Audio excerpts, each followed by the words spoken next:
What is going on, everyone? Welcome to episode 119 of Littleroot Lessons. As always, I'm your host, Carter Noble, joined by our fantastic co-host, Carl Wilkin. Sup, dude?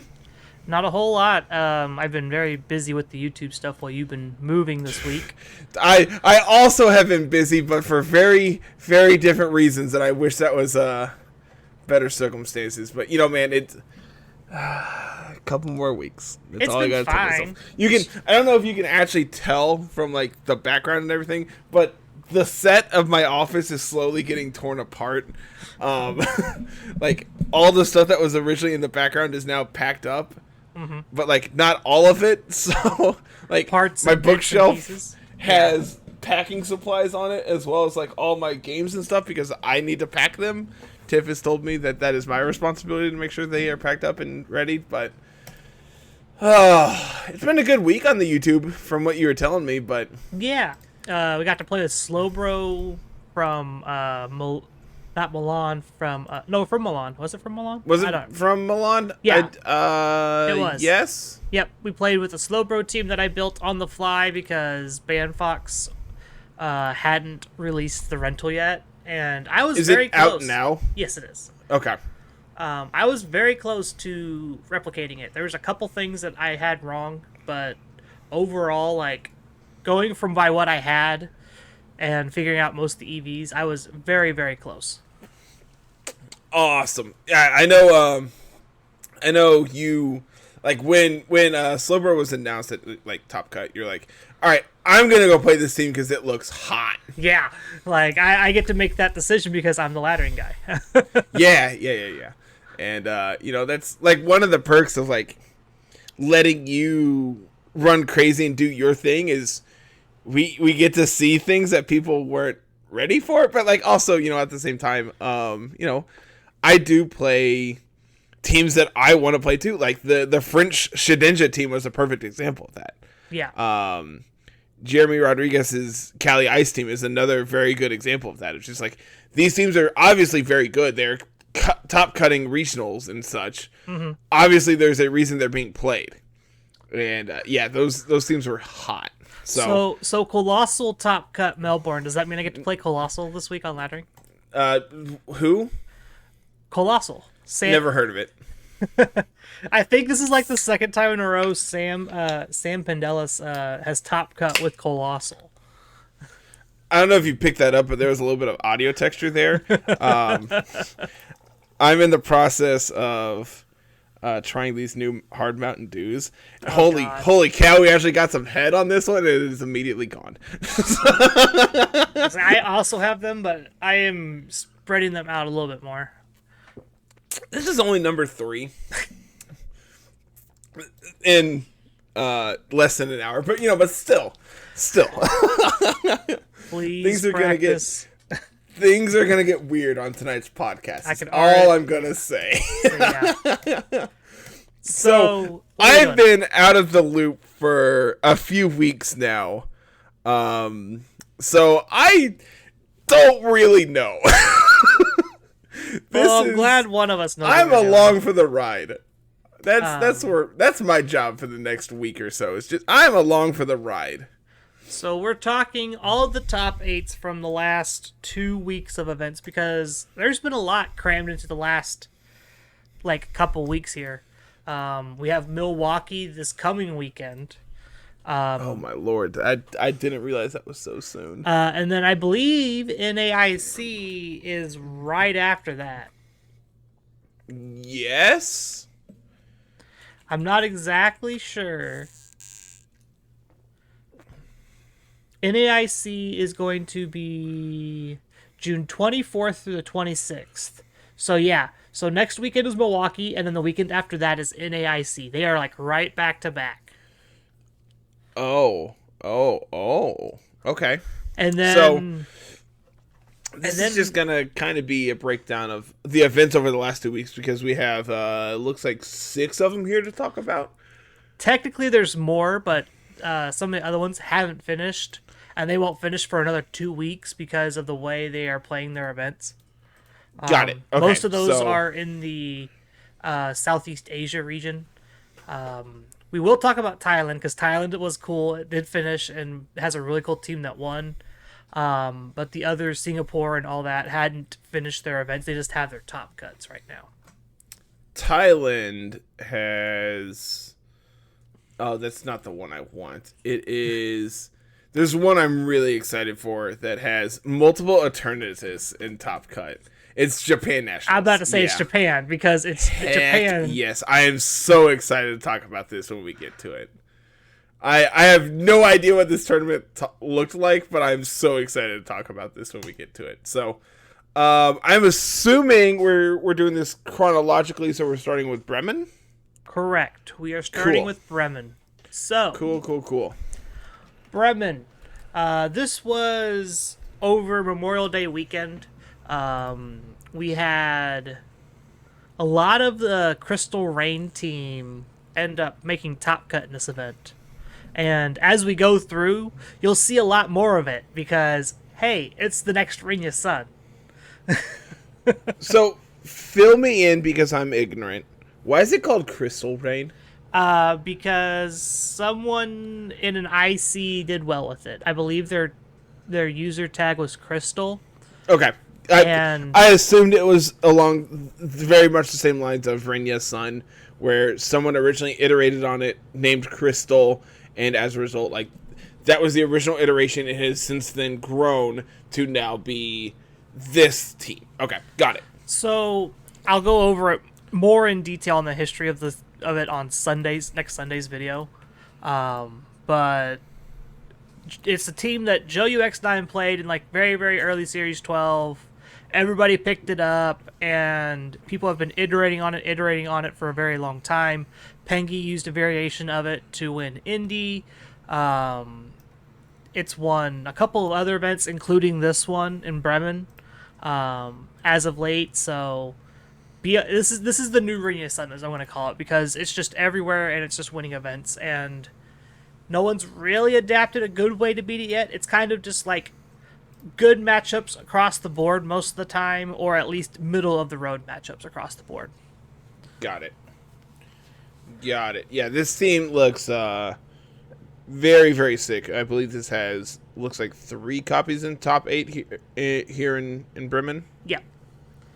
The winner, Maurice Uteg, he was the number 3 seed. I believe it was it was the number 1 seed, the number 3 seed, and the number 4 seed at this event. So all 3 copies in the top 4 is pretty absurd. And I mean, like, so looking at this, looks like 4 Kyogres in top cut, with 2 Groudons, 6 Zacian, 2 Lunala, both of which are paired with Groudon. Actually, on the exact same 6. Yeah. Really curious to see if that's like the exact same team or if there's like iterations in like EVs and such.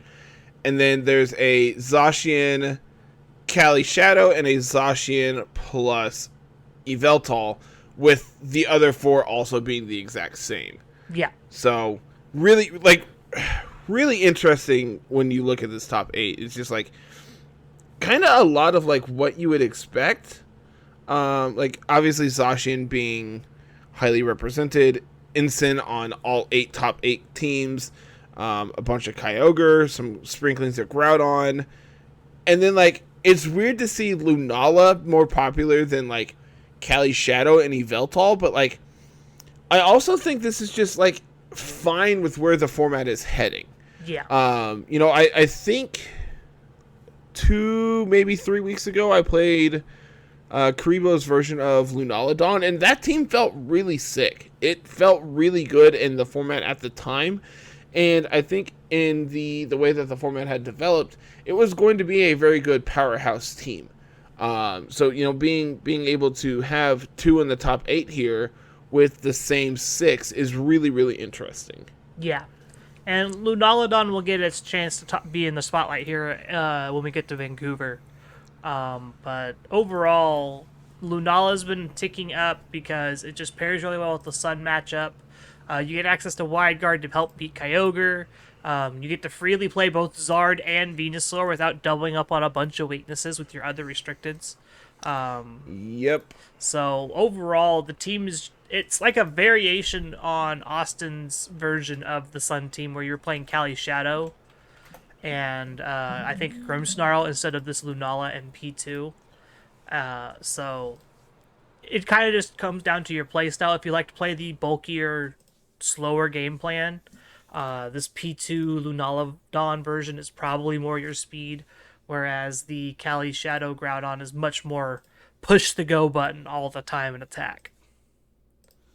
And if you all are looking for like a really unique team in like how it plays and everything else, Lunala definitely fits that descriptor where you're able to do the fact that your bonds are all kind of in that middling speed tier means that you can do whatever you want when it comes to speed control. Yeah. Your fast mode of like Venusaur plus Groudon, Charizard as well with like instant like that. Those four kind of line up really well against a lot of things. Obviously, probably not like Kyogre specifically with those four, seeing how you have three water weaknesses. But Yeah. if you want to go fast, you have Charizard and or Venusaur. If you want to go slow, you have like Groudon, Lunala, P2, Ensign. So like there's a lot of iterations of like, okay, what speed control do I expect from my opponent? How can I interact with them appropriately on the correct angle and like be able to benefit me based on what they're going to do. You're a very reactive based team, but you're able to punish your opponent based on what you know and what you're able to do based on it. Yep. Again, like we talked about Crystal Rain here, we called it Screens Ogre for a very long time, and that's probably what you know it as more so than Crystal Rain. Zapdos, Kyogre, Incin, Rillaboom, Grimmsnarl, Zacian, they're all very powerful together. There's not a whole lot to really talk about on that one. But talking about the other Rain team on this one, it has a Ferrothorn, which is something we haven't seen in quite a while. Which, man, when Ferrothorn is good, it's absurd. Like, if this Lunala teams are popping up in popularity, like, Ferrothorn is kind of okay if they're trying to if they're going to try to underpace you by going in Trick Room, then you just underpace them by bringing Ferrothorn. Yeah. Like, if they're not going to bring their Charizard, Ferrothorn's absurd into their team. Mm-hmm. Like, you're able to do a ton into, their Groudon. You're able to set up, like, depending on how this team is actually built with, like, if you're doing, like, Iron Defense plus Body Press things, you're able to hit Ensign really well. You're able to hit P2. If you have Knockoff, you're able to hit into Lunala and take away like Knockoff actually provides a lot of support into the Lunala teams. It's just take away all their items. P2 is really bad when you take away Eviolite. Yeah. Like you're able to do a lot if that is something that you have access to. So I'd be really interested in seeing exactly how Ferrothorn is built for these teams. But the fact that you're able to line up against like all the opposing Trick Room teams, may it be Lunala, Cali Ice plus Reshiram, obviously there are major weaknesses that you have in all those teams. But if you're able to ignore that weakness by being able to counter it in some way, you can take over the game single-handedly with a Ferrothorn. Yeah. It's something we've seen for who knows how many years at this point. Outside of that, you mentioned the Calyrex Shadow Zacian and the Yveltal Zacian having pretty much the same supporting core here. Incineroar, Gastrodon, Whimsicott, Thundurus. They both pretty much play the same. This is most likely a Life Orb Yveltal and a very offensive focused Calyrex Shadow. You have the optional max target in Thundurus on this squad. So it's not super duper surprising to see just like teams becoming homogenized like this and then just like slot restricted Y into this slot. You know what I mean? Mm-hmm. Like Whimsicott gives you great speed control. Thundurus is a great intimidate deterrent for your Zacian. And in the case of this Yveltal team, it's an even bigger player because Yveltal hates seeing opposing Zacian a lot of the time, so this Thundurus is a really good deterrent. Alongside Incineroar and Gastrodon.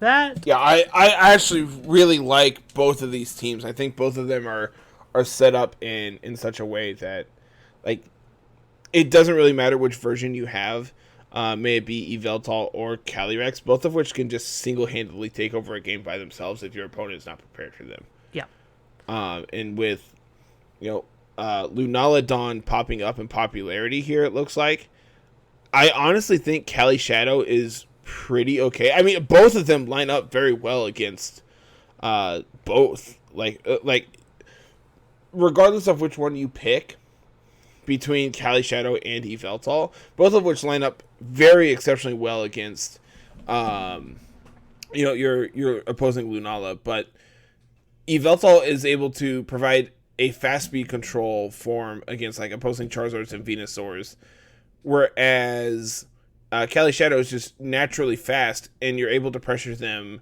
instead with like your Thundurus here, so you don't have to worry about immediately bringing out your Cali Shadow to threaten them. You have other avenues of doing so as well. Mm-hmm. So with Kyogre having a ton of appearances here in top 4 as well, Gastrodon I think is exceptionally well positioned here, and honestly, I'm really surprised to see that the Crystal Rain team ended up beating the opposing like Thundy plus Gastrodon Yveltal team, because like I feel like you line up okay depending on how your Yveltal is built. Like if you are like the AV plus Snarl build, then like you kind of just ignore Kyogre and eventually it'll go away. But then you have to worry about the Zapdos, which you probably then need to bring like Thundy for. Was there coverage for this top 8? I am not sure. That's something I need to go watch, if so. Because I'm really interested in seeing how this game played out between the 6 and 3 seed. If I remember correctly, there was coverage for a top 8 match or two, a top 4 match, and then the finals. Because the finals, I remember everyone talking about the finals being a fantastic mirror match between the two of the Crystal Rain teams. Interesting. Okay. Well, and speaking of Crystal Rain finished 1, 2, 3 at this event. Which is just absurd, man. With the fourth place being one of the Lunala teams, it looks like. So. Yeah. All right. This brings us to Vancouver, which was also on Memorial Day weekend. Yes, and I believe... Oh, I need to find the bracket for Vancouver. Not the bracket, the like placings. Yeah. Go ahead and do your thing. So Vancouver was a little bit more diverse than Bremen was, in my opinion. Mm-hmm. We see the ever infamous Calyrex Ice Palkia teams here, with Adita and Justin. They were part of that trio back at New Jersey, where they had the Calyrex Ice and all that, the Alchemy and all that stuff. They were part of that trio that built this squad. And the fact that two of them, again, top cut this event with a very similar version of that team is amazing. What I love about this is the amount of Rillabooms there are in this top 8 compared to Bremen, which is the same exact weekend. You have, it looks like 3 in Bremen versus what looks like 5 here in Vancouver. Yep. Like, just, I mean, that doesn't seem like a lot on paper, but I mean, that's a 25% increase when you're looking at top cut. Yeah, a lot That's of it is really large subsection. A lot of it is just like how NA players play. Honestly, like we like our bulky teams, we like our slower teams, we like to play Trick Room and things like that. We have very good players who like that play style, and that shows in our meta overall. As we see here, we have. Like I said, to the 2 Calyrex Ice Palkia teams. There's an Eternatus Calyrex Shadow team here that ended up finishing 8th overall. Which, like, I'm just throwing it out there. This is not the last time we're going to talk about Eternatus, and I'm so excited. Like it's so cool, man. I love it. There's a Calyrex Shadow Kyurem White team with Talonflame. This team is so absurd. Like, Nathan Ortiz, you and I need to talk. Cortex is an amazing player. I will tell you this that right team now. is absurd. So we have Cali Shadow, Kyurem White, like already a Pokemon you don't see basically at all. Talonflame, Ditto, Dark Urshifu, and Sableye. Yep. Like, even his support, you just don't see. You don't see these, like, a combination of Talonflame, Ditto, Urshifu, Sableye. I think probably have a combined usage stat of probably like 2%. So, like, just absolutely absurd. The other big thing here to notice is the uptick in the number of Tapu Fini that we're seeing. And we have 3 here as opposed to 0 in Bremen, is that right? Yeah. Yeah, the supporting water types in Bremen were all Gastrodons, it looks like. Because, I mean, every other team basically had a Kyogre. Yep. We are not a very Kyogre heavy format. The only teams that didn't have a water type on them were the Lunaludon teams. Yeah. Everything else either had Kyogre or Gastrodon. Which, while we're on the subject of Lunaludon ended up winning this entire event. Mm-hmm. Hand of Gavin Michaels, it looks like. Yep.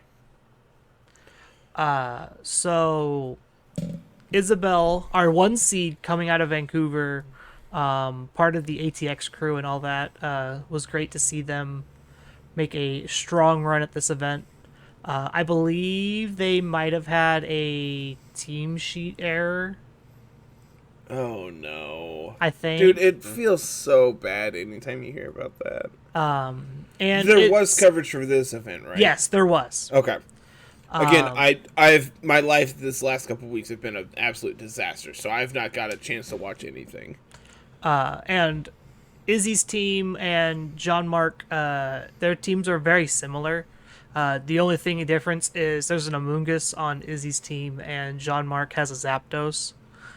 Which, like, if I'm playing the mirror, I would rather have Zapdos, I think. Like, Zapdos is much stronger in the mirror than Amoonguss is. It's, especially when the mirror has Kyogre, Amoonguss, Rillaboom. Like, yep. You just line up so well against everything else on the other side. Yep. I would be very, very surprised if Zapdos is not, like, a big factor in John Mark ending up winning this match. On the bottom bracket, we have Lunaludon and Calyrex Ice Palkia with Justin Burns. This would be Justin Burns' second top cut, I believe. Mm-hmm. That sounds correct. It's either the second or the third. And ends up losing this match to Gavin. I believe Groudon just lines up so well against Palkia. Like, yes, you might be able to, like, Wormwind and Max Geyser and whatnot into my team, but, like, if I just set Sun, your damage output is reduced so much already. It's just not worth it for you most of the time. Mm-hmm. Believe between Nathan and John, Nathan ends up winning. If I remember right. Yeah, Nathan ends up beating John. The Eternatus team goes down. Which, like, if I'm cheering for one of these two teams, I seriously can't pick, man. Like, always bet on Cortex. I'll tell you that right now. Always bet on Cortex. It's so unique, and, like, if you're not familiar, in the event you haven't been playing previously in Sword and Shield, there's a lot on the other side that you are not going to be prepared for. Yeah. Like, but I'm assuming, granted, I do not know, because, you know, I don't want to make assumptions, but I'm going to go ahead and say it's safe to say that John Hugh has played more than just Series 12. So it was kind of understanding of, like, what was going on Cortex's side. At the same time, there's a lot of factors to be at play at all points of the game on the opposing side. Yeah. Ditto is very absurd, especially if like the opposing Cali Shadow gets any kinds of boosts. If like the Thundurus ends up getting like Airstream boosts or like Max Knuckle boosts. Obviously like Kyurem White kind of goes hard here. Especially under Tailwind when John's team does not have access to any form of like it doesn't have access to Tailwind of its own. So like Kyurem White plus Talonflame on Cortex's side kind of just goes really hard into everything John can potentially have as a lead. Like if this isn't Screen's Grimmsnarl, John is very much on the back foot from turn 1, it feels like. Yep. And then Zach has the other unique team here with a Calyrex Shadow Solgaleo, Rotom Heat, Nihilego, Tapu Fini, and Grimmsnarl. He ends up beating Addy, and I believe Zach ends up being our second place overall. Yes. Yeah. Zach ends up beating Cortex as well. So ends up losing in the finals to Gavin. Yeah. Which, like, if there's any team that, like, this team looks very cool on paper as well. Obviously, like, the combination of Cali Shadow plus Solgaleo is not something you see every day. The big synergy there being, of course, obvious. Like, having access to Bulldoze, so you can trigger Solgaleo's policy, while also being a very fast offensive Pokemon in the form of Cali Shadow is very cool. Nihilego is not something you see every day, so being able to be prepared for it is not something a lot of teams are ready for at this point. Yep. I would actually be really interested in seeing how well Nihilego played in this format. I can tell you right now, it's very scared of anything like Zacian and or Groudon. And or Kyogre and so there's situations you can live hits from Kyogre, but is it your defense that's absurdly low? Yes. Okay. Again, it's just not a Pokemon you see every day, so it's not one that I know its stats off the top of my head. Yeah. But again, I liked this event's like Top Cut. There was very diverse, not a whole lot of repeating craziness. Outside of Justin and Addy just being amazing players and being able to just run back with pretty much the same 6 that they played in New Jersey. And of course, you have the essential mirror match between Izzy and Jean-Marc as well. But like, I mean, the rest of the teams are all extremely unique. Obviously, you do have the Lunaludon team here as well that did very well in Bremen as well. But yeah, this format is so cool, man. You get to play so many different things, and just all of them are awesome. Yeah. Our last Memorial Day weekend event was the Thailand Top 8. This Thailand Top 8 event.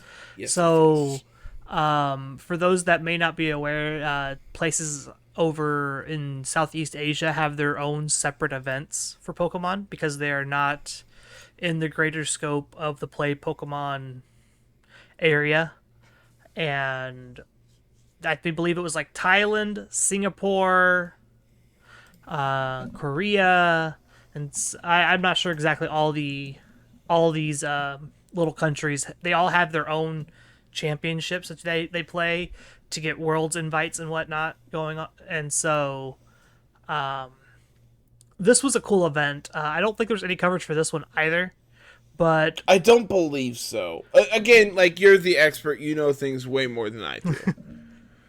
This event ended, I think, before anything else happened on the 29th, because time zones and the way that works, and Xerneas had won this event, and it just lit the internet up. Xerneas' son is back with a vengeance. If there was a team I would not be ready to win an event, Xerneas is probably the top of that list. Yeah, right? I am not even going to attempt to pronounce this name. I'm just going to use their Twitter handle. Nontaro was playing Xerneas Groudon, a duo that has been notorious in past formats for GS Cup style events like this. And then Incineroar, Charizard, Venusaur, and Grimmsnarl. I feel like that's like the best supporting Suncast you can just have. And just like we saw with the Calyrex Shadow Yveltal, just like slot in X restricted here. Xerneas just happens to be the swapped restricted to just insert into this last spot. Yep. We see another Calyrex Ice Palkia, very reminiscent of the New Jersey team with Alchemy and Gothitelle. I love the fact that Alchemy is doing well in this format. I don't know if we've actually talked about it, but I genuinely love it. We did. I think it's so sick, man. We talked about it a lot, actually, when we talked about New Jersey's results. Yeah, but like, I mean, it's just so crazy. It's so off the wall, and I just love all of it. Well, we're going to get even more off the wall as we continue through here. There's a Latias on a Dialga Kyogre team. Not only is there a Latias, there's also a Thunderous Incarnate. So, like, no, Therian. I'm sorry. Look, it's I don't even know what to say about this team. It's so wild. Yeah. You're so dead to opposing Cali Ice, though. I feel like you're so incredibly weak. Well, they never had to worry about it. They got beat by the Double Genie Rain team of My Stars. And then we have another Rain team with Gothitelle, Kartana, and Lando Grimmsnarl. So that was pretty much almost like just like, here's my offensive mirror match, and my support Pokemon are different. There were two Calyrex Shadow Kyogre teams that were kind of similar. They had 4 of the same Pokemon. One of them had Double Grass in Ferrothorn and Whimsicott. One of them had P2 Regieleki. I'm not sure what to make of the P2 Regieleki one. I'm not sure like what your matchup is like what you're trying to beat with that, because like I feel like having just like a grass type instead of this Porygon 2 just makes your matchups a whole lot better. But I don't know. I mean, I don't know. I don't know if I like the double grass type either. I like the double grass type because one of them is Whimsicott. It's not really a traditional grass type. True. I mean, Whimsicott dies to a ham sandwich, so like, I don't know if you can really consider it a grass type anyway, like you were saying. Yeah. But like, I think I kind of agree where I would rather have the additional bulk of like the additional offensive pressure that is Ferrothorn versus P2. Yeah. I mean, I don't even know if that's correct. It's really like Whimsicott versus P2 as like support Pokemon, and like Eleki versus Ferrothorn as like offensive pressure is what this kind of feels like. Yeah. And like, I'm sure there's some weird amalgamation that's probably like P2 plus Ferrothorn, and I don't think I like that iteration. I think like Whimsicott plus Ferrothorn makes way more sense here than like, I don't know. It's really difficult to think about. The last team we haven't talked about here is a Zacian Yveltal team with Incineroar, Amoonguss, and then double electric types in Regieleki and Thundurus. It's crazy to me that the double electric type lost to the double water plus, double flying plus water type. But to be fair, one of their flying types is also immune to electric thanks to Volt Absorb. So like, yeah. Like, I wonder how much that actually played an effect into this. They have 3 immunity and/or resistances to electric in Dialga, Latias, and Thundurus Therian. That's very true. That I guess also does line up pretty well. And I'll be the first person to tell you, Thundurus Therian is great into opposing Yveltal. Elaborate. So you slap an AV on Thundurus Therian, that Yveltal, if its Life Orb, is not doing anything to you, while you are 2-hitting at minimum that Yveltal. Yeah, I can see it. And since most Yveltal have pivoted to that Life Orb set, that offensive Dynamax set, a lot of these teams are built around using a Lecky with like Electrowebs and then just Dynamaxing Yveltal to get an advantage.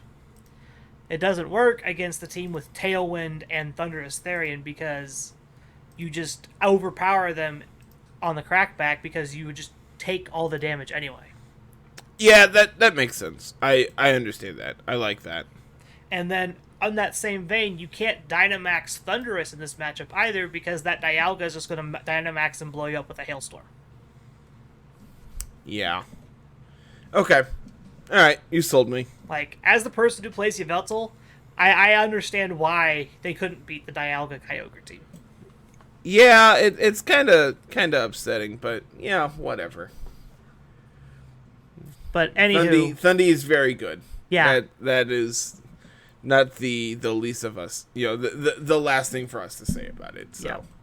Yeah. But anywho, that Xerneas team, I expect to see this a whole lot more. Mm-hmm. I think it's I don't know, man. Like, it's fine. I think to see it. I think we're just going to see it a lot more because people are going to have the confidence to bring it to events again. And then they're going to get bodied by Zacian, and they're going to be sad. Well, that's why you have Incineroar, Grimmsnarl, Charizard, and Groudon. To be fair, they only played a single Zacian in Top Cut. I'm sure they played way more in actual, like, Swiss rounds. But they did only play one Zacian in Top Cut. They ended up on the very right side of the bracket. Like, very much correct side for them to be able to do Xerneas things. So, I'll be the first person to tell you, their Swiss rounds were best of 1. And then single elimination top 8 was best of 3. So, all you had to do was just not bring Xerneas to the Zacian matchups, and you win that game every time. You just had to get there, yeah. And it's literally all you had to do. Because you only had to beat him once. They went 5-1 overall. The 6-0 was Terrence Dre with the Dialga Kyogre team. That was the undefeated player going at a Top Cut. This Top Cut is really weird. Yeah. The fact that this was best of 1 Swiss is really absurd to me. Yeah, a lot of those events are. Sure. I genuinely don't know. I don't play in them, so how am I, who am I to say that, no, this is wrong, stop it. We're going to skip into the future here. We're not going to talk about the Santiago regionals, unfortunately, because we don't really have a whole lot of data on that. So that brings us to Milan, is that correct? Yes, we have brackets and stuff for Milan, though, which... Milan, this wasn't a regionals per se. This was more of just like they called it a special event. I don't know why. Okay. There's something with the wording on how these events are run when they are special events and like when they are regionals and stuff like that. Yeah, I don't know, man. I've learned not to ask questions because it's just going to upset me. So this was the most recent event. This was last weekend on June 4th and 5th. They had 280 players, so they had enough for a top 16. Our winner overall was Flavio Del Pidio, number 15 going into the bracket. So they pretty much were the Cinderella story, coming from pretty much dead last. And funnily enough, their opponent was the 16 seed at the finals, playing an adaptation, I think, of Rinya's Sun. Run it back, man. Heck yeah. So love to see it. It's so cool seeing number 15 and number 16 just complete underdogs stories from start to finish here in Top Cut. I love it. The Galarian Moltres team was paired with Porygon 2, Shedinja, Incineroar, Kyogre, and Zacian. Galarian Moltres is something we don't see a whole lot of anymore, just because... No! It's like budget Yveltal is what people refer to it as, and Yveltal doesn't do nasty plot things, and I'm sure that is not the case on this team whatsoever. Yeah. Like, looking at it, I would be very surprised if this is trying to do nasty plot things. Yeah, like this Galarian Moltres was probably closer to like the AV variants, playing Snarl and Fiery Wrath and Sucker Punch and things like that. They did have to play against Eliki in top 16, it looks like, based on the bracket. And like, I guess there's also like Landorus on the opposing side here. I don't know. Like, I don't think this is a particularly great matchup for Moltres. I think this is kind of a pretty decent matchup for Shedinja if you can take care of like the Landorus and potentially the Eliki if they're like physical Eliki with bounce. Otherwise, like, Shedinja just kind of bodies them. Yeah. And that's kind of the pressure you get to levy against people is like if you have a good Shedinja matchup, you're gonna see it a whole lot less. But in the case of Flavio's opponent in this match here, Shedinja does really well because I believe the only thing naturally to hit it is this Landorus. And the off chance that it's physical Eleki. And like, I mean, there's like iterations of like special Eliki running around that still carry bounce or max airstream. Personally, I'm not really a fan of those iterations. I would rather just like, if I need speed control, I would rather just not have to Dynamax my Eliki and just go for Electro Webs. Obviously, that doesn't work into like opposing Groudons, which obviously are picking up in popularity as well, and have been popular for a very long time. But you know, it also doesn't line up particularly well against like opposing Tailwinds or like opposing Switches. You know, raising your stats is way better than lowering your opponent's stats. Yep. So I don't know. I don't hate it. I don't love it. It's just kind of whatever. But yeah, Shedinja's kind of cracked in this matchup. Looking through the rest of the top four here, we have kind of a variation of the Crystal Rain team. We swapped Grimmsnarl for a Tornadus and Zapdos for a Regieleki. This probably means that we're leaning a little bit more on the hyper-offensive side of the spectrum than the bulkier... That's definitely how this feels. You are very, very offensive with Tornadus plus Kyogre as the lead. Tornadus plus Lashian. Tornadus plus, like... Tornadus as a whole just feels like a very hyper-offensive Pokemon. Yeah. Whereas in the next team, which we featured on Laddering, the Yveltal with Slowbro is very much the bulky, grindy team. This is AB Yveltal and Citrus Berry Groudon with a Life Orb Eleki and a Focus Sash Venu.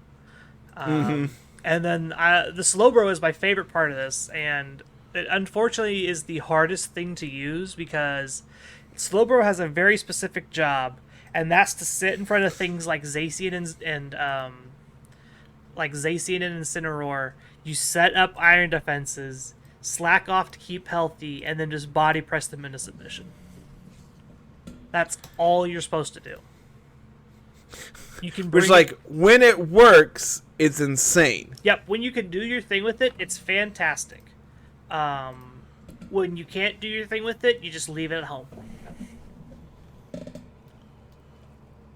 The next team is another version of your Shedinja Thundy Rain team that you were playing on Laddering like 2 weeks ago.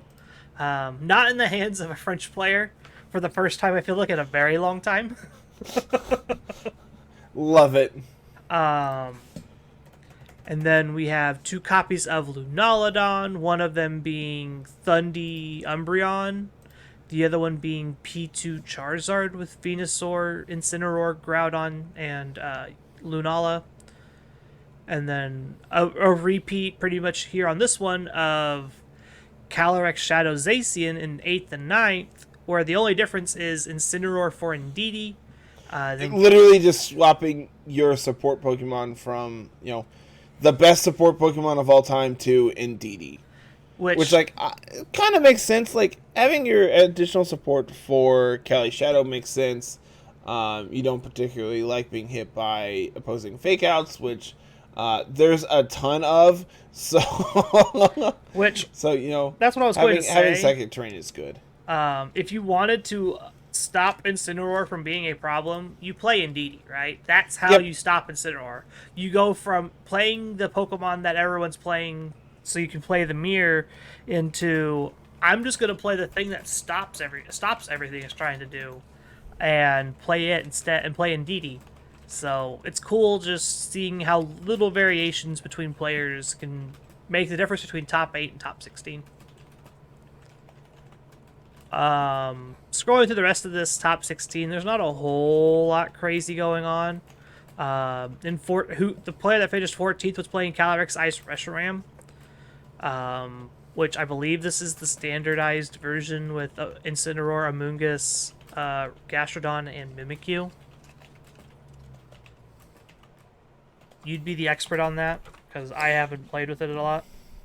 It's like fine. I like it. Like, I mean, Mimikyu is a Pokemon that exists. I don't really care for it here. I know I'm gonna get a lot of slack for that when this comes out, but I don't think Mimikyu is all that good in a format dominated by a Steel type. I think it's a really hard sell, and I would probably just prefer. I don't know. P2 is really popular in that last slot. Gastrodon versus Feeny is another argument. Gastrodon actually makes a lot of sense, but I think Reshiram does a lot of work against like opposing Kyogres. But if you really just want to like secure that matchup, if Crystal Rain is going to become way popular, like it's starting to trend towards, Gastrodon is going to see a big rise in popularity, I have a feeling. Just being able to just basically neutralize Kyogre can be a big benefit for you. And the fact that like Reshiram is able to do a ton of damage into the opposing Kyogre. You're not able to do like a ton of damage, but you're able to take over the weather because the Kyogre teams want to be faster than you, so therefore you're going to set Sun later, and as a result take away their weather after Dynamax is over. So if you are doing the AV Reshiram things, you're able to live hits from the opposing Kyogre and Dynamax. You're able to pressure them so their water spouts are doing less damage thanks to max overgrowth off of Solar Beam.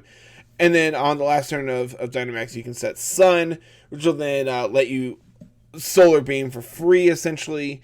There's a lot to really like. Like I said, I don't particularly care for Mimikyu, even if you do get, a free hit, essentially. I think it's just not particularly all that great. See, I'm in the opposite camp. I love the Mimikyu on these teams because your big problem is dealing with Calyrex Shadow a lot of the times. And just the threat of that Shadow Sneak is huge pressure into that Calyrex Shadow. Until they're paired with Indeedee. Which, like, obviously is not the most popular partner. But, man, when it comes up, you are incredibly sad. Yeah. Obviously, proccing your weakness policy is a big deal, and doing it off of Shadow Sneak is way better than like doing it off of Foul Play from P2, or like Throat Chop from Ensign. Having that extra priority is a very good additional buff for you. Mm-hmm.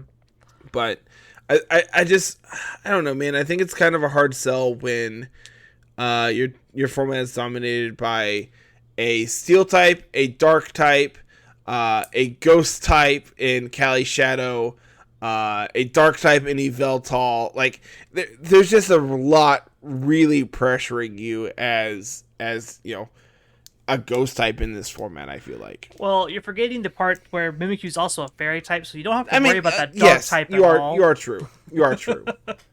Like, you are very accurate there. That Yveltal's not taking you out a lot of the time if you have whatever sitting next to your Mimikyu. Right? Like, You're going to pull pressure away from that Mimikyu. They're either going to double into it and then lose a Pokemon because they've doubled into your Mimikyu, or you're going to only break the disguise and the Mimikyu sets Trick Room, or Mimikyu gets to activate the policy, or do whatever. And that's what its job is. Its job's not to try and be this overwhelming offensive pressure force. Its job is to sit there and take a hit, at least one, and then activate for Trick Room. It makes me laugh every time I think of Mimikyu. I think of the tweet that Wolf put out, I think at the beginning of like Sword and Shield, that said something along the lines of, every time I cut with Mimikyu, it's max speed with Trick Room. Yep.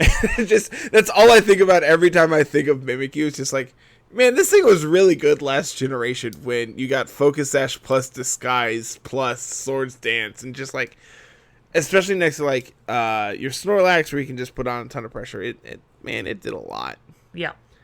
The fact that Disguise was just a free hit, and then you also got Focus Sash, was just absurd. I'm really glad that was a change they made moving into this generation. Mm-hmm. That brings us to this past weekend's events, which, as of recording, I don't think any of them have finished yet. If they have, that is news to me. I believe Japan is currently going on. I believe. Let me do the thing.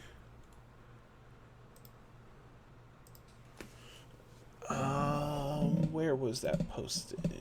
It's either currently happening or it's getting ready to start back up. Let's see if this link is still live.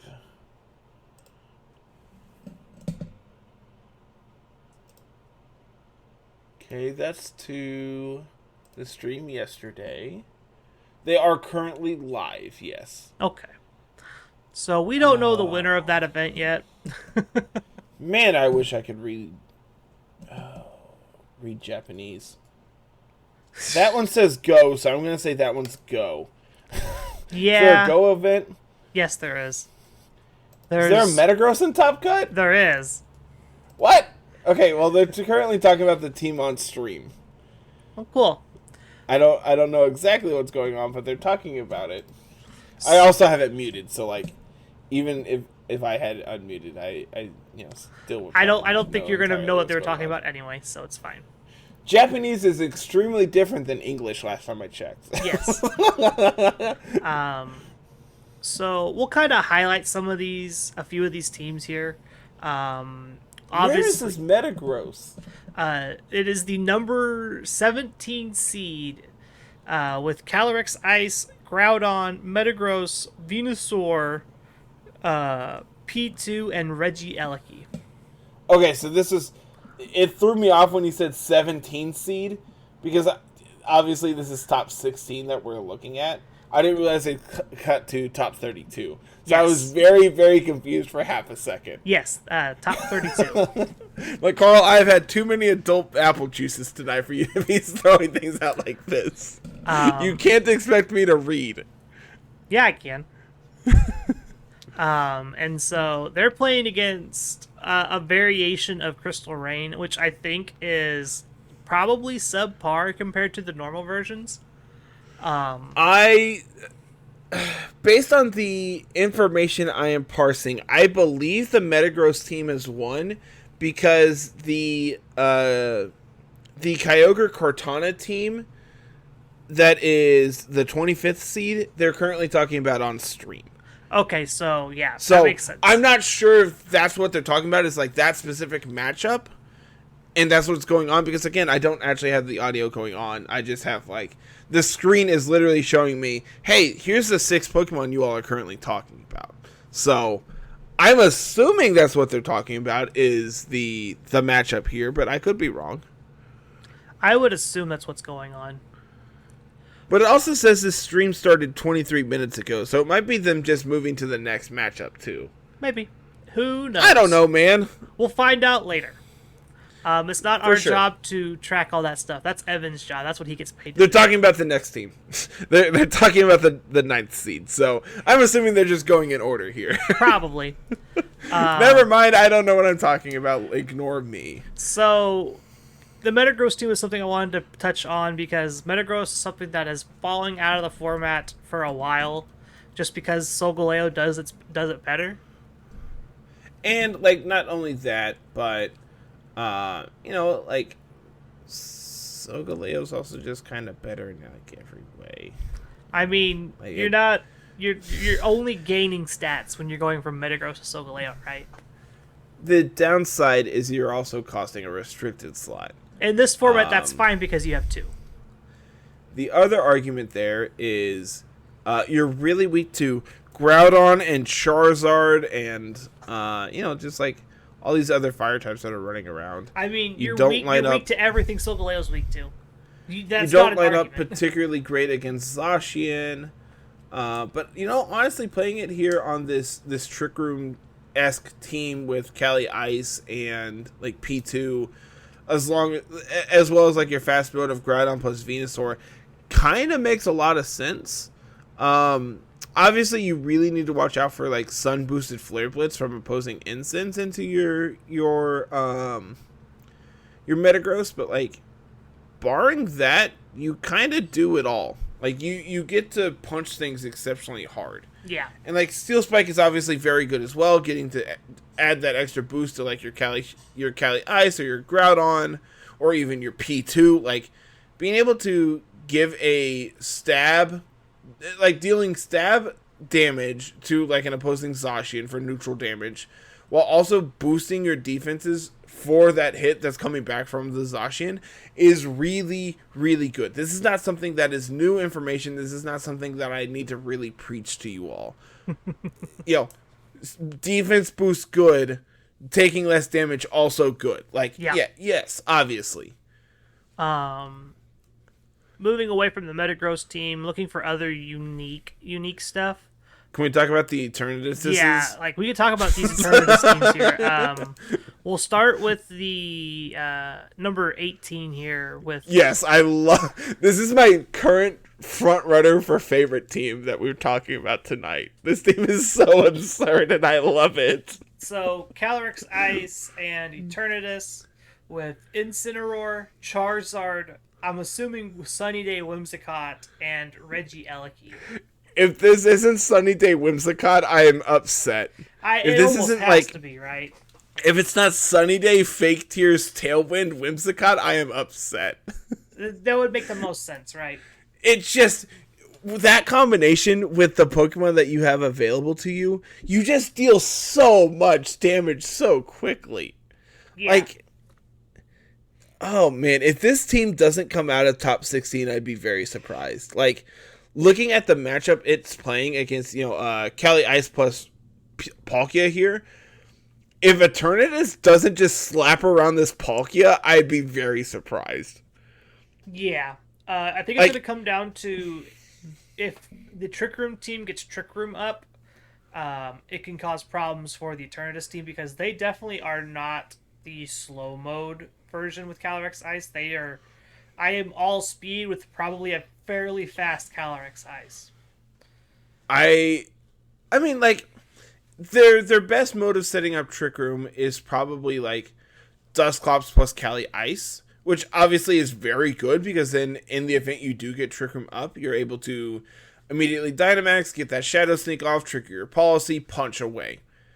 But, like, if they end up leading, like, Whimsicott plus Calyrex, and this Amoonguss plus Calyrex, and this Whimsicott ends up having Taunt instead of, like, Fake Tears, you're kind of in for a world of hurt. Yeah.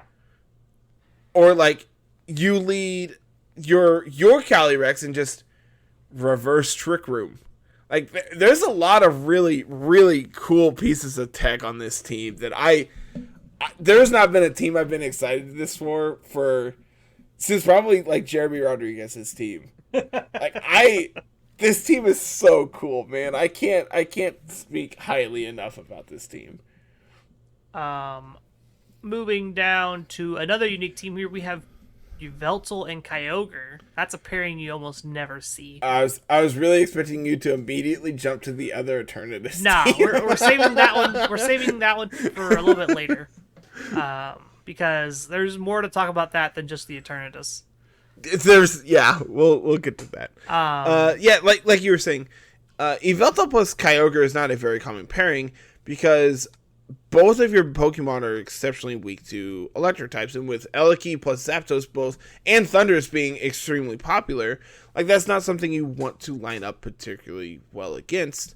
which naturally makes sense for you to be paired with a Raichu here to take all those electric hits away from your 2 restricteds. We also just have Shedinja to pivot in. Yeah, like, it actually makes a lot of sense here that, like, you're pairing this with Shedinja and Raichu. And, like, Zapdos to an extent, too. Like, you're able to, like, Eerie Impulse down these opposing electric types or whatever. Your restricted's able to take a hit. Like, everything that they're paired with here makes sense. May that be, like, this AV Kartana, I'm assuming. I'm assuming this is AV because that's, like, the most common item. And, like, you want your Focus Sash on probably Shedinja or Raichu here. It just makes sense. I would assume Sash is on Shedinja, and AV is likely on the Kartana. So then you're probably, like, Citrus Raichu, Life Orb. Life Orb is really complicated here because you could be... You're probably Life Orb on Yveltal and Safety Goggles on Zapdos. I was going to say Rocky Helmet on Zapdos. Ooh, that's hot. That's something that's been gaining popularity here lately. Is the Rocky that's really Zapdos. Hot. And then Kyogre can be leftovers, Mystic Water, whatever items you have lying around because it's Kyogre. See, this team feels very offensive to me, and I mean, it's really hard to say it's not when you have like Kyogre plus Zapdos plus Raichu plus Kartana. Like, all those Pokemon really just want to try to pick up the game as quickly as possible. You're very much not a team that wants to play against like opposing Trick Room. Yeah. Which, if it comes out of the top 16, either of the teams playing in top 8 are going to have a Trick Room mode against you. Yeah. So like you're kind of fighting an uphill battle in that matchup, I feel like. Just a little bit of one. But like if you're able to, in the event that your only Trick Room setter on the Cali Ice Eternatus team is Cali Ice, well, if they lead it, you just take it out. You just double target it on turn 1. Yep. They don't have a form of redirection. Go away. Yeah. As long as it doesn't outspeed you with Whimsicott, yeah, you're fine. Mm-hmm. Which, like, I mean, that is another mode to that team that it could happen is they lead Eternatus plus Whimsicott, set Tailwind, and now suddenly you're very far behind immediately on turn 1. Yeah. Next team we're going to talk about here is your Dialga Eternatus team. This is the Triple Dragon team, and I love it. So we are Triple Dragon with Whimsicott as our support, like speed control. We also have Water Urshifu and Umbreon to round out the squad here. This team's so bizarre. This is my front runner for favorite team until I saw Cali Ice Eternatus. This is just all over the place, and it makes me sad that both Umbreons are paired against each other. Oh no, I actually hadn't noticed that. That's so upsetting. So sad. Because I want Umbreon to do well. I love the Pokemon. I think it's a great, like, bulky pick in Series 12. And, like, if you don't want to play Yveltal, play Umbreon. It's a much better Yveltal than, like, Galarian Moltres could ever be. I'm going to pick in this specific matchup, I'm going to pick the Umbreon that's paired with the fighting type. Yeah. I know that's probably, like, a very, like stark assessment, but I think that's what my body is leaning towards. Like, fighting type good against dark type. Yeah, the other one's got electric type against your water fighting type. And also dragon flying and, so both of which have access to, like, a fast mode here, both of which have access to a slow mode. I'd be surprised if this Whimsicott doesn't have Taunt on it. Yeah. Like, specifically on this team, this feels like a team that wants Taunt Whimsicott. I feel like the Tailwind Pokemon for these two teams need to be flip-flopped. Right? Honestly, I don't hate Whimsicott here. The downside is you're already exceptionally weak to Ice. Having Eternatus plus Salamence means, like, you just do not like this opposing Cali Ice. Yeah. Which, like, obviously you have, obviously Intimidate from Salamence is good, but not particularly into Cali Ice. Dialga's going to have to do some heavy lifting in this game. Dialga's going to have to do a lot. Eternatus is going to have to do a lot with, like, Life Orb Flamethrower, I guess, could be really powerful. Dynamax Cannon into it could be as well. But, I mean, I don't know, man. The fact that, like, your main form of speed control on this team is another thing that's weak to ice. And granted, you know, we've already talked about it once tonight. Whimsicott dies to everything anyway, so it probably doesn't matter. Yeah. The reason I was saying that they probably need to be swapped is, like, as the Charizard Groudon player, your biggest worry is them taking away your Sun. Having Whimsicott be your Tailwind setter. Okay.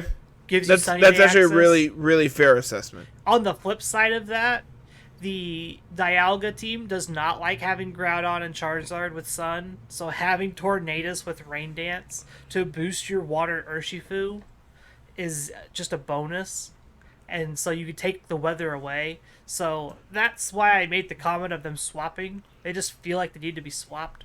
Also, the Tornadus plays better as a second ground immunity to your double ground weak team.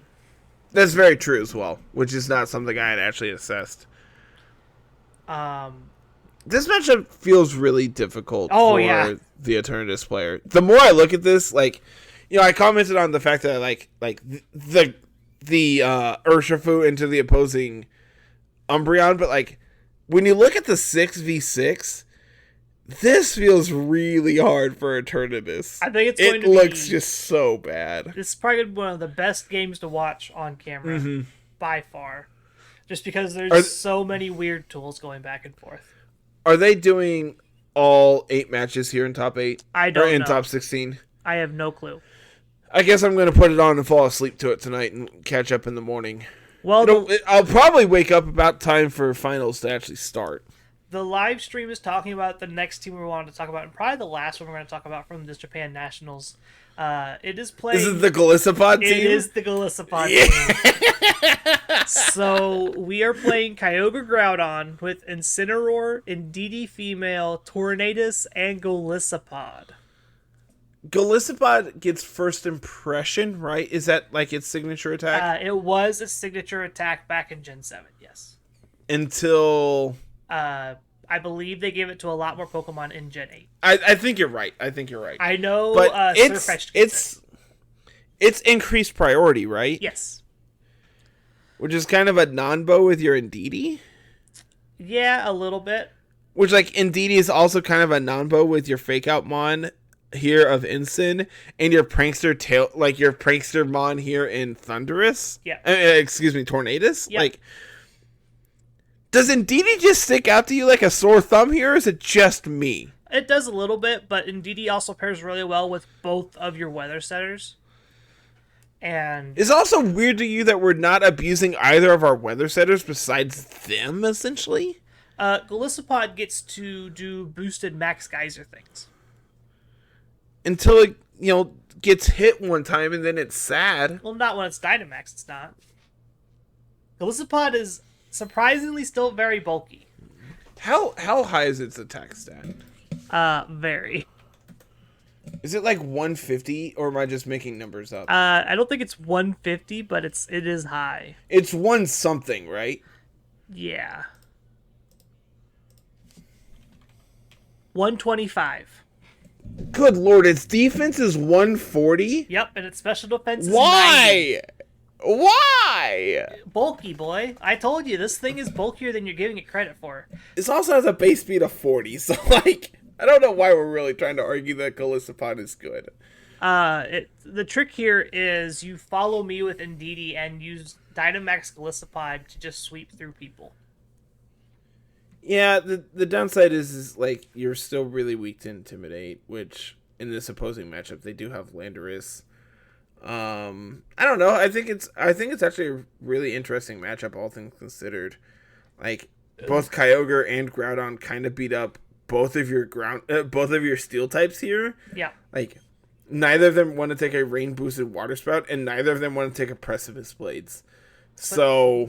And what's great about the opposing team here is it's double electric and also double flying. So you're really set up to beat one or the other, but I don't know if you can beat both in the same match. Uh-huh. And, like, I would honestly... It's almost sad to say, but, like... let me rephrase that. I think it's almost a given that you're going to bring both your restricteds to most matches. It's very hard to say, alright, this Pokemon that I have a limited slot for is bad here. I'm not going to bring it. Like, especially when it's strictly better in base stat totals than everything else. It's hard to say, Zacian's not good, I'm not going to bring it. Yeah. Granted, Zacian is absurdly busted. It's way easier to say, Sogoleo's not good here, I'm going to leave it. It's way easier to say, Reshram's not that good, I'm going to leave it here. Mm-hmm. You know, like, but when it's Groudon and Kyogre, both of which who are absurdly powerful and have been since they were released, it's hard to say, yeah, I don't think I need one. Yeah. And I'm sure you probably had to make that decision at some point. But, you know, Fast Kyogre is very good. Groudon kind of cleans up the end game depending on how the start of it goes. Ensign kind of looks really good here into opposing Zacian plus, like, Landorus. Obviously, you need to watch out for Thundy, but you also have Fake Out for, like, opposing Eliki, which can pressure you a ton. Indeedee looks very good here as well to be able to redirect hits so that your Pokemon can do what they need to. Mm-hmm. I'd be very surprised if this isn't just like Kyogre plus Tornadus with Groudon and Indeedee in the back. Just like that 4 seems pretty decent to me. Yep. I wonder if this is White Herb Groudon. Maybe. That's a good possibility for that. Could also be White Herb Golisopod. Golisopod. Yeah. Like whichever one's carrying White Herb, the other one probably is carrying Assault Vest. Uh-huh. And like I think White Herb Golisopod is probably more likely. Because I don't think you want like Life Orb on it when like your stick is you don't want to take damage. Mm-hmm. Taking additional damage is probably not where you want to be. Yeah. This is actually a really, really interesting team, all things considered. Yeah, there's a lot of cool teams for this Japan Nationals event. There's no English commentary, right? It's no. Strictly... Okay. Yeah. I assume so. I assume there wasn't like an English rebroadcast or anything, but... Nope, we are not that lucky. Man. Okay. Last event here. The Melbourne Regionals. Yes, which this is also going on and will be decided overnight tonight. Yep. For us, at least. Yep. We do not know the current winner of this event because I believe they're early morning getting ready to wake up or are just waking up over there. Let's see. When I talked to Matt earlier, it was 9 a.m. for him at 6, so it's about it's about noon for them right now. So they should be underway already. Yep, they should either be starting or very soon be starting. Yes. I thought this for a second was Sam Pardee playing the Colossal team, and I was very confused. Nope. No one is going to understand who that is besides you and me. Yeah. Unless you follow the MTG community, you are not going to know who that is. Oh, see, I wasn't even going to tell him who, like, in relation to what. I was just throwing it out there. So, overall, we have some repeat teams here. A lot of the same archetypes going back and forth. Small, subtle differences. And then there's, like, a team with Milotic. There's Colossal over here. There's... Never heard of it. Can't be that good. And it's cool. And ask me how surprised I am that the Australian event has Colossal in it. Like, at this point, I just associate it with Australians. Yeah, and it upsets me. Fun fact. I believe every event in Australia has had a Colossal. Did Brisbane also have Top Cut? They did. I just have to go find it. I'm looking. I believe... I'm going to be mad. I believe they all had a Colossal Top Cut. See, this was back in March, which I know we talked about that back then. It's been a bit. Internet, can you please cooperate? There was no Colossal in Brisbane. All right, cool. There was I'm relieved. one in. Oh yeah, they had the Executor, which Will Tom also top cut that event. He was the Executor player. He was 13th seed. Yeah. There was a Colossal in Perth. It placed second in the hands of Sam. So this might be the. I'm mad. This might be the event for Sam to win at this time. I don't know. I'm mad. I'm going to bed. Nope, can't be mad at this. If it's winning, you can't be mad at it. I can and I will. Nope. Outside of the Colossal team here, there's a couple variations on Crystal Rain. Two of them playing Thundurus instead of Zapdos. One of them playing Calyrex Shadow instead of Zacian. Which I could take or leave either of those. they're all pretty much the same stuff for the most part. Like it's the same pretty much across the board. Fast restricted Kyogre, Incineroar, Rillaboom, Grimmsnarl's flying electric type. I feel like Zapdos lines up better with Kyogre than like Thundurus does, but Thundurus lines up better with Zacian. Yeah. Like, as weird as that sounds, like I think I like Thundurus more on this team just because you have a lot of Pokemon that are particularly weak to Intimidate, and like as a result, your opponent is going to want to intimidate your team. Yeah. So if you can just make one correct switch or make your opponent make one incorrect switch, then you can be in a very, very good position. Yep. Outside of the three offshoots of Crystal Rain, there are two Lunalodon teams with very similar Pokemon as well. I believe the only difference between them is the Dark type choice. One has Urshifu Single Strike, one has Grimmsnarl. The rest of the squad being Incineroar, Venusaur, Thundurus, Groudon, and Lunala. Oh, fun fact for you: Sam also top cut Brisbane. With what? Let's see. He was playing Crystal Rain. So like, I'm telling you, man, he's bound to win an event sometime, and this might be it. I believe this is a lot of these events, especially like coming up here with Milwaukee and NAIC. I believe they're the last events before we go to Worlds. Just absurd, man. Just insane. Will Tom's team here with... Oh, evidently I have an update for you. Oh. From Melbourne. Okay. Sam did end up winning, it sounds like. Oh, goodness. Really? According to the Twitter post I'm reading that is pinned on their page, Melbourne Regional Champion, my third Melbourne Regional win and my fifth overall regional. Thanks to everyone for the support. Yeah, I'm gonna say they won because they have the championship mat and the team listed here. So, is there is it just the team? There's no rental code? No, it was also posted an hour ago. So evidently, yeah, Victory Road has already published it as well. So it is confirmed. Sam did end up winning this. Heck yeah! I'm playing Colossal for laddering. Hooray! So excited. You haven't even watched the last one. I don't want to hear it. Look, man, I have an excuse. I am so happy. I loved Colossal as an archetype, and I was sad that it just doesn't do well enough in NA. But I'm glad somebody's winning with it.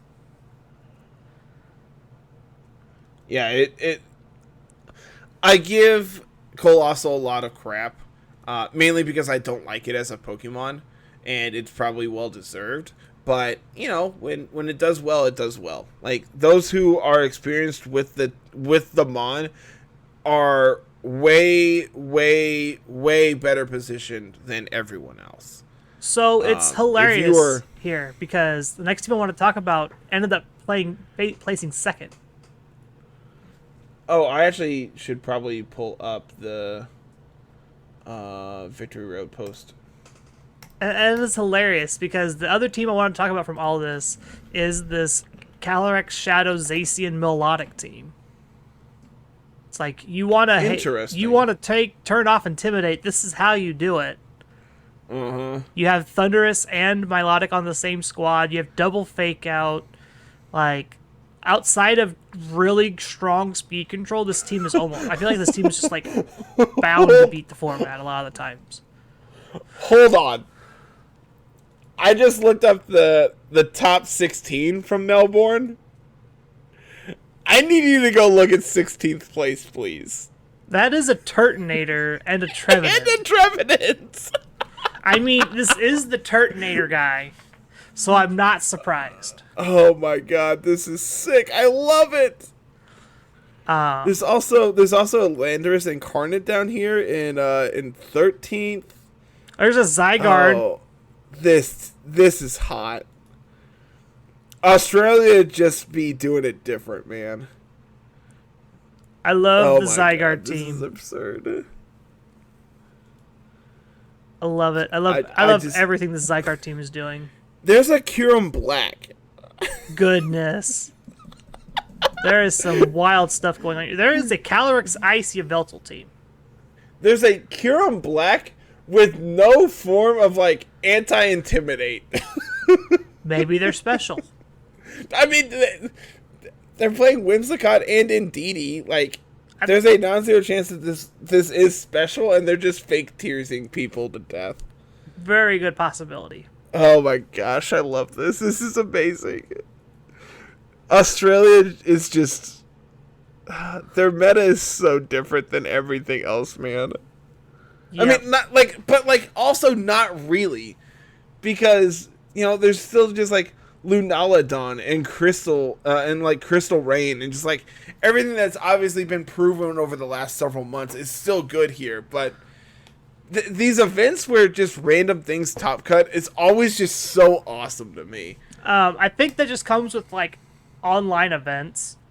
That element of surprise is lost when you're playing over the computer because open team sheets were a thing, right? Yep. And so going back to in-person means that you have closed team sheets / word of mouth to hear about things. And if you don't have, like, if you don't hear about it or if people are smart and just don't tell anybody about things they've played against in terms of top cut, you go in and it's a blind game one most of the time, which is fantastic.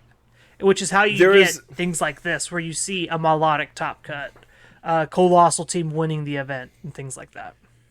There was a period when you and I played Magic a lot, and we would travel to events that people started to very much associate others based on what deck they were very consistent at, especially in Modern, where you know it's a non-rotating format and everything else.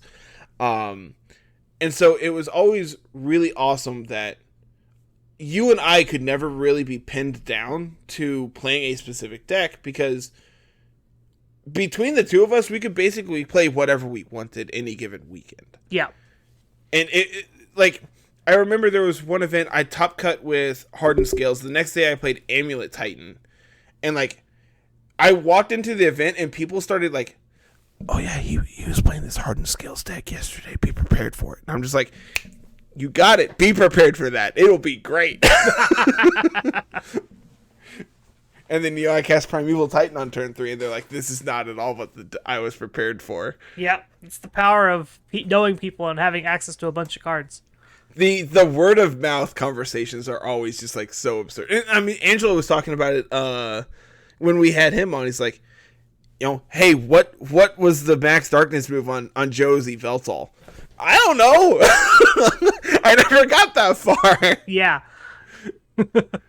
People will do a lot to get a leg up on people on like uncompetitive events like that, and I applaud anybody who keep themselves in the blind and still do well. Yep, for sure. But this has been sick. I've dude, these data episodes I just love. Getting to go look at stuff to catch me back up is great. Yep, you're caught back up officially. That is our... Alright, so I'll see you in 2 weeks where I'm back behind again and I don't know what's going on, so... We'll probably be talking Milwaukee Top Cut next week. A little bit more in depth than letting them build up like this. Especially since NAIC is fast approaching and we're getting everybody ready for that. That all being said, are you ready to get out of here? I'm ready to go eat dinner and go to bed. So yeah, we don't have a team of the week again this week because I've been playing like other people's online teams or building them myself off of my immense amount of research and data that I do in my free time. And by free time, I mean time that I have at work to spend on my phone. That's about it. Yeah, you'll be fine. So we're probably playing Colossal on Laddering, so get ready for that.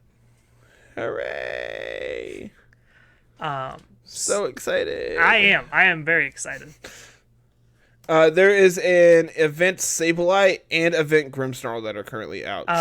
As of upload, they will be gone. So I hope you got them. Oh. They last for 24 hours. This is your warning now, Carter, to get them. All right, fine. Quit yelling at me. Carl, you're on the outro duty. Fine. I don't think you've ever actually done the outro. No, I haven't. That's your job. That's why we have you here. I actually want to see if you could rattle it off. Nope. It's your job. I'll sit here and ramble for a while, but I ain't rattling off the outro. All right, let's get out of here so I can go claim my event mons. As always, everyone, thank you so much for watching. Like, comment, subscribe if you're listening on YouTube. If you're listening over on Apple and or Spotify, make sure you drop us a 5-star review if you really liked it. And if not, let us know why.